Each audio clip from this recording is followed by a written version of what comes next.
Hello बच्चों, कैसे हो आप। आज हम देखेंगे कक्षा 7 विषय कंप्यूटर। लेसन नंबर 2 HTML परिचय। बच्चों, आगे भाग 2 में हमने HTML टैग के बारे में जानकारी प्राप्त की थी। उसके बाद हमने हेड टैग के बारे में भी जानकारी प्राप्त की थी। नेक्स्ट हमने टाइटल टैग के बारे में भी जानकारी प्राप्त की थी कि टाइटल टैग को किस प्रकार से लिखा जाता है। नेक्स्ट हमने बॉडी टैग के बारे में भी जानकारी प्राप्त की थी कि बॉडी टैग कहाँ ओपन होता है और उसके अंदर हम क्या लिख सकते हैं। उसके बाद हमने बॉडी टैग का एक और एग्जाम्पल देखा था। बच्चों, आज हम हमारा 5वें क्रम का टैग यानी कि हेडर्स टैग के बारे में जानकारी प्राप्त करेंगे। तो चलिए स्टार्ट करते हैं। बच्चों, हेडर्स टैग का उपयोग हेडिंग की टेक्स्ट साइज को बदलने के लिए किया जाता है। जैसे कि हम वर्ड, नोटपैड, MS वर्ड में टेक्स्ट साइज बदलते हैं, अक्षर छोटे बड़े करते हैं, वैसे ही अगर हमें HTML के अंदर हमारे अक्षर को छोटे बड़े करने हैं, उसके लिए इस टैग का इस्तेमाल किया जाता है। इस टैग के अंदर हमें 6 अलग अलग साइज मिलती है, ठीक है।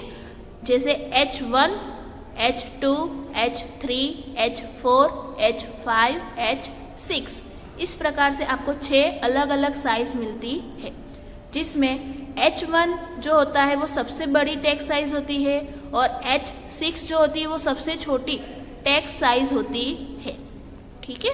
तो आगे अब हम उसके प्रोग्राम देखते हैं। बच्चों, आप देख सकते हो सबसे पहले जो है वो HTML टैग लिखा गया है, उसके बाद में हेड टैग लिखा गया है। हेड टैग के अंदर टाइटल टैग, टाइटल टैग के अंदर लिखा हुआ है टाइटल, टाइटल में लिखा हुआ है हेडर साइज, ठीक है। फिर टाइटल टैग जो है उसको क्लोज किया गया है। उसके बाद में हेड टैग जो है उसको क्लोज किया गया है। हेड टैग क्लोज होने के बाद ही बॉडी टैग जो है वो ओपन होता है, ठीक है। ये आपको याद भी रखना है।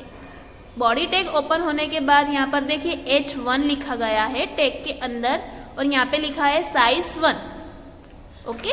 उसके बाद यहाँ पर देखिए आप स्लैश करके H1 जो है उसको क्लोज किया गया है, ठीक है। नेक्स्ट देखिए H2, उसके अंदर लिखा है साइज 2, फिर स्लैश करके H2 को क्लोज किया गया है। उसके बाद H3 यानी साइज 3, उसके बाद देखिए H3 को क्लोज किया गया है। उसके बाद देखिए H4 साइज 4, फिर H4 को क्लोज किया गया है। उसके बाद H5 यानी कि साइज नंबर 5, उसके अंदर स्लैश करके H5 को क्लोज किया गया है। बच्चों देखिए यहाँ पर H6 लिखा गया है, उसके बाद यहाँ पे लिखा हुआ है साइज 6 और फिर स्लैश कर H6 टैग को बंद किया गया है। अब उसके बाद हमें बॉडी टैग जो है उसको क्लोज करना है, ठीक है। और सबसे आखिरी में क्या क्लोज होगा, HTML टैग। बच्चों, इस प्रकार से आपको प्रोग्राम जो है वो नोटपैड में लिखना है। उसके बाद उस प्रोग्राम को सेव करना है। सेव करते वक्त आपको याद रखना है कि आपको फाइल का नाम लिखने के बाद .html लिखना है, ठीक है। और फिर उसके बाद आपको आउटपुट जो है वो चेक करना है। बच्चों, जब आप फाइल को सेव करोगे और फिर इंटरनेट एक्सप्लोरर में जब उसका आउटपुट चेक करोगे तो आपको इस प्रकार से आउटपुट जो है वो दिखाई देगा।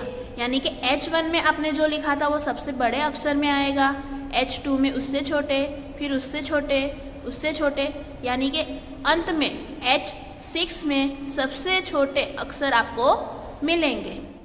हेडर टैग का एक और प्रोग्राम हम देखेंगे।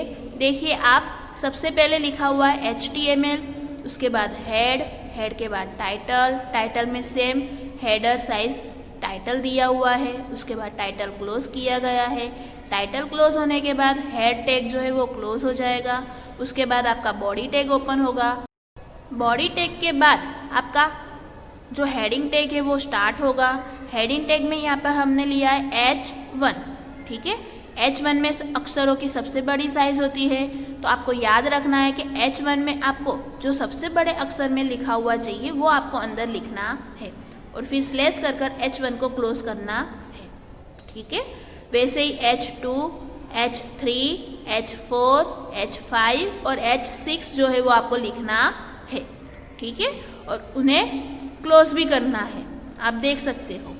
ठीक है, जब H6 आपका क्लोज हो जाएगा उसके बाद आपको स्लैश कर कर बॉडी टैग जो है उसको क्लोज करना है और सबसे अंत में आपका HTML टैग जो है वो क्लोज होगा। बच्चों, हमारा नेक्स्ट टैग है पैराग्राफ टैग। पैराग्राफ टैग का उपयोग आपके डॉक्यूमेंट में पैराग्राफ देने के लिए किया जाता है। वह टैग के अंदर P और /P कर कर लिखा जाता है। ठीक है, उसके अलावा जब आप पैराग्राफ टैग का इस्तेमाल करते हो तो पैराग्राफ टैग लिखने के बाद ऊपर और नीचे की ओर एक लाइन, ब्लैंक लाइन जो है कंप्यूटर अपने आप छोड़ देता है। ठीक है, अब हम प्रोग्राम देखते हैं। बच्चों, आप देख सकते हो सबसे पहले सारे प्रोग्राम में क्या लिखा गया है, HTML टैग। ठीक है, उसके बाद आएगा हमारा दूसरे नंबर का टैग, कौन सा था, हेड टैग। ठीक है, उसके बाद आएगा टाइटल टैग। टाइटल टैग में हमने क्या टाइटल लिखा है, टेक्स्ट ऑफ पैराग्राफ, यानी कि पैराग्राफ टैग के बारे में अब हम प्रोग्राम लिख रहे हैं तो यहाँ पर उसी के हिसाब से टाइटल दिया हुआ है। फिर आपको स्लैश करके टाइटल जो है वो क्लोज करना है। नेक्स्ट जो है वो आपको हेड टैग जो है उसको क्लोज करना रहेगा। उसके बाद आपका बॉडी टैग जो है वो ओपन होगा। बॉडी टैग ओपन होने के बाद यहाँ पर देखिए टैग के अंदर P लिखा है। P का मतलब होगा पैराग्राफ। ठीक है, यहाँ पर लिखा है this tag is used to define a paragraph. ठीक है, और फिर यहाँ पे स्लैश कर कर P यानी कि पैराग्राफ टैग जो है उसको क्लोज किया है। नेक्स्ट बच्चों, आप देख सकते हो यहाँ पर फिर से P लिखा गया है और उसके अंदर लिखा गया है this is the second paragraph, यानी कि यह दूसरे क्रम का पैराग्राफ है। और फिर स्लैश कर कर P यानी कि पैराग्राफ टैग को क्लोज किया गया है। उसके बाद हमारा बॉडी टैग जो है उसको क्लोज किया गया है और सबसे अंत में हमारा HTML टैग जो है उसको क्लोज किया गया है। चलिए अब हम इसका आउटपुट चेक करते हैं। जब आप पैराग्राफ टैग लिखोगे, उस प्रोग्राम को सेव करोगे और जब आप उसका आउटपुट चेक करोगे तो आपको ब्राउज़र के अंदर कुछ इस प्रकार से आउटपुट जो है वो दिखाई देगा। आप यहाँ पर देख सकते हो जहाँ पर भी हमने पैराग्राफ टैग का इस्तेमाल किया था उसके ऊपर, ठीक है, उस लाइन के ऊपर और उस लाइन के बाद में एक लाइन जो है वो ब्लैंक छोड़ दी गई है। ठीक है बच्चों, नेक्स्ट हमारे जो टैग है वो है टेक्स्ट स्टाइल, यानी कि हम वर्ड, नोटपैड, MS वर्ड में जो अक्षरों को फॉर्मेटिंग करते हैं, स्टाइल चेंज करते हैं, उसके बारे में टैग दिए गए हैं। यानी कि अगर आपको अक्षर डार्क करने हैं, इटालिक आगे की तरफ झुके हुए करने हैं, अक्षर के नीचे अंडरलाइन करनी है, उसके लिए कौन से टैग का इस्तेमाल होता है उसके बारे में जानकारी दी गई है। तो चलिए देखते हैं। हमारा सबसे पहला जो टैग होगा वो होगा बोल्ड। ठीक है, बोल्ड जो होगा उसको इस प्रकार से लिखा जाता है। आप देख सकते हो टैग के अंदर B और फिर स्लैश कर कर उस टैग को बंद किया जाएगा। ठीक है, इसका उपयोग करोगे आप तो क्या होगा, आपके जो अक्षर है वो बोल्ड यानी कि चटक हो जाएंगे, डार्क हो जाएंगे। ठीक है, उसके बाद हमारा जो नेक्स्ट है वो कौन सा है, इटालिक। इटालिक अक्षर में क्या होता है बच्चों, अक्षर जो होते हैं वो आगे की ओर थोड़े झुक जाते हैं। ठीक है, उस टैग को कैसे लिखते हैं, टैग के अंदर आपको I लिखना है और फिर स्लैश कर कर उस टैग को क्लोज करना है। ओके, हमारा थर्ड नंबर का जो टैग है वो है रेखांकित, એટલે કે अंडरलाइन के लिए है। उसको आपको टैग के अंदर U और फिर स्लैश करके U को क्लोज करना है। बच्चों, इस टैग का उपयोग करोगे तो क्या होगा, आपके टेक्स्ट को रेखांकित किया जाएगा। ठीक है, चलिए अब हम तीनों टैग को प्रोग्राम में किस प्रकार से लिखा जाता है उसके बारे में जानकारी प्राप्त करते हैं। सबसे पहले आप देख सकते हो बच्चों, यहाँ पर लिखा हुआ है HTML। HTML टैग के बाद में लिखा है हेड। हेड के बाद आएगा टाइटल। टाइटल में हमने क्या टाइटल दिया है, टेक्स्ट स्टाइल। ठीक है, फिर स्लैश कर हमने टाइटल टैग को क्लोज किया है।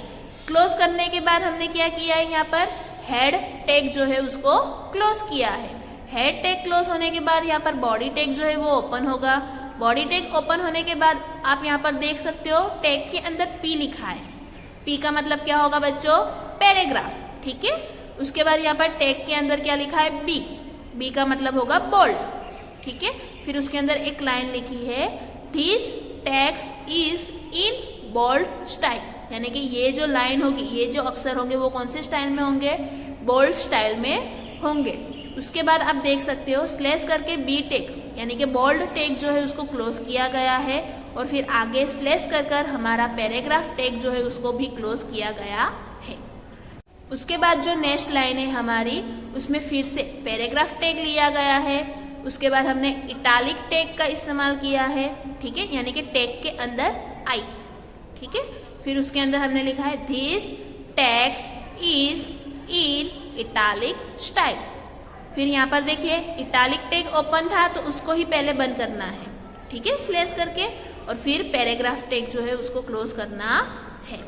उसके बाद जो है हमारा नेक्स्ट लाइन, उसके अंदर फिर से पैराग्राफ टैग लिया गया है।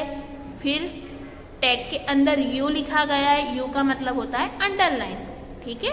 उसके बाद उसके अंदर लिखा है दिस टेक्स्ट इज अंडरलाइन, यानी कि ये जो लाइन होगी उसके नीचे क्या होगा, रेखांकित किया गया होगा, यानी कि लाइन दोहरी गई होगी। उसके बाद आपको यू यानी कि हमारे अंडरलाइन टैग को क्लोज करना है, और फिर पैराग्राफ टैग को क्लोज करना है।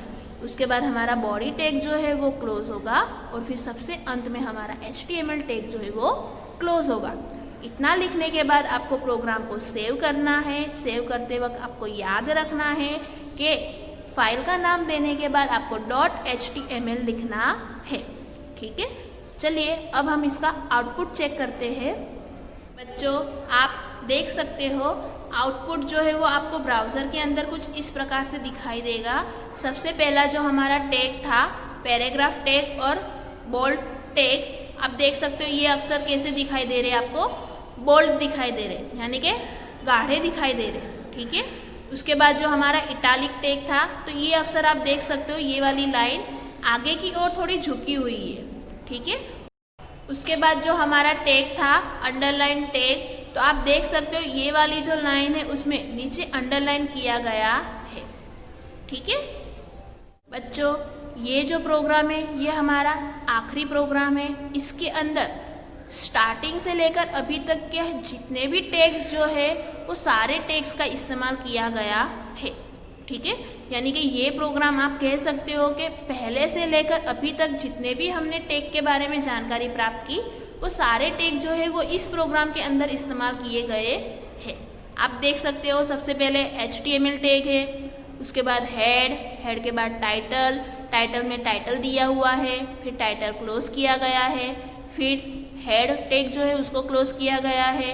उसके बाद बॉडी टैग है, बॉडी टैग के अंदर यहाँ पर देखिए आप पैराग्राफ टैग लिया गया है। पैराग्राफ टैग के अंदर यहाँ पर देखिए H1 यानी हेडर टैग, ठीक है। फिर यहाँ पर देखिए बी का मतलब होगा बोल्ड, यानी कि बोल्ड टैग का भी इसमें इस्तेमाल किया गया है।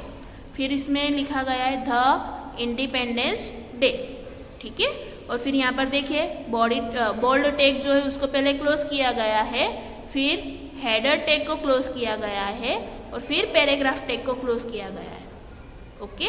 फिर नेक्स्ट लाइन में देखिए आप फिर से पैराग्राफ टैग लिया गया है, उसमें फिर से क्या लिया है, इटालिक टैग। उसके अंदर उन्होंने कुछ लाइंस लिखी है, ठीक है।